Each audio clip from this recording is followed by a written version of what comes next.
the promise spoken before time. Long before the manger, before the star, before a carpenter ever held a newborn son, the promise was already moving through history like a quiet river. It began in a garden broken by sin. To the serpent, God spoke words sharper than judgment and heavier than hope. The seed of the woman shall crush your head. Even in exile, humanity was given a promise. Evil would not have the final word. Centuries passed. Abraham walked beneath a sky crowded with stars, and God told him that through his offspring all nations of the earth would be blessed. Abraham did not see how. He only believed that God would keep his word. Kings rose. Kingdoms fell. David sang of a righteous ruler whose throne would last forever. In his psalms, he spoke of pierced hands, divided garments, and a suffering that would somehow lead to victory. He did not know the name, but he knew the king would come from his line. Then the prophets lifted their voices. Isaiah saw a darkness covering the land and cried out that a great light was coming.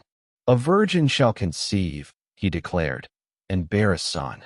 He would be called Wonderful Counselor, Mighty God, Prince of Peace.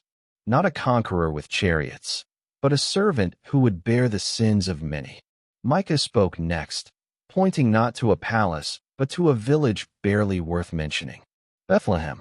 From there, he said, would come a ruler whose origins were from ancient days.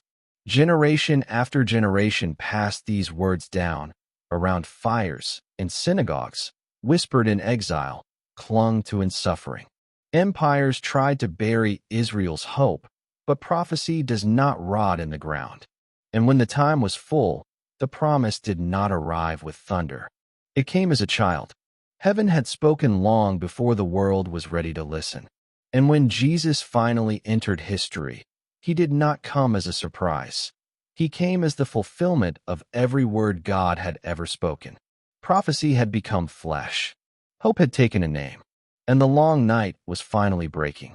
Historical context. Jesus of Nazareth was born in Judea during the late reign of Herod the Great, c. 6 to 4 BCE, a period confirmed by Roman historical records. Early Christians identified Jesus as the fulfillment of these ancient prophecies, a belief reflected in the New Testament writings and supported by the continuity between Old and New Testament texts. Dramatized elements. The narrative presentation, linking prophets across centuries in a single flowing account, along with imagined reflections and transitions, is a literary device used to unify the prophetic tradition. While the emotions, pacing, and imagery are dramatized for storytelling, the prophetic statements themselves and their sources remain faithful to the biblical record.